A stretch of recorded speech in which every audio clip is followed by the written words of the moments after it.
নজর রাখবো সেই খবর থেকে। অনেকটাই স্বাভাবিক বলেই জানতে পারা যাচ্ছে উত্তরে।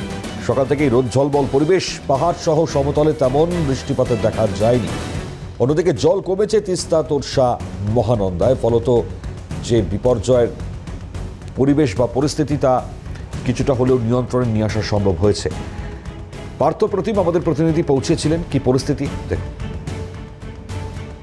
আজ পরিবেশ পরিস্থিতি অনেকটাই স্বাভাবিক। সকাল পাহাড়ে সহ সমতলে বিক্ষিপ্ত জায়গায় হালকা থেকে মাঝারি অনুপাতে এক দু জায়গায় বৃষ্টিপাত হলেও সেই অর্থে কিন্তু বৃষ্টিপাত নেই। এবং হাওয়া অফিসের পূর্বাভাস অনুযায়ী আজকে কিন্তু সকাল থেকে রোদ ঝলমলে পরিবেশ রয়েছে এবং আগামীকাল থেকে যেটা জানা যাচ্ছে এই বৃষ্টিপাতের পরিমাণ আরও অনেকাংশে কমে আসছে এবং আস্তে আস্তে বর্ষা কিন্তু বিদায় নেবে এই অঞ্চল থেকে। দাঁড়িয়ে এই বৃষ্টিপাত কমে আসা একটা খুব ভালো লক্ষণ। তার কারণ উত্তরবঙ্গের যে বিপর্যয় রয়েছে সেই বিপর্যয়ে উন্নতি সাধনে বৃষ্টিপাত কমে আসলে যে কাজগুলো তৈরি হচ্ছে যোগাযোগ স্থাপন থেকে উদ্ধার কাজ, সেগুলোতে অনেকটাই গতি আসবে।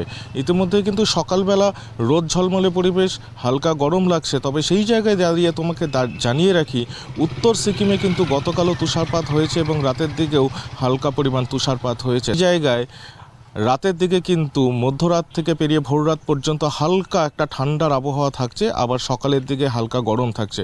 অর্থাৎ শীত যে আসছে তার একটা পূর্বাভাস মিলছে মনে। আবহাওয়া তো বেশ ভালোই লাগছে, মনোরম আছে, আকাশে মেঘও নেই, ওয়েদারটা ভালো। ডেলি প্রাতঃভ্রমণে আসি, তো আজকে তো ওয়েদার অনেক অন্য দিনের চেয়ে আজকে অনেকটা পরিষ্কার, ঠিক গরম আছে, হালকা গরম আছে।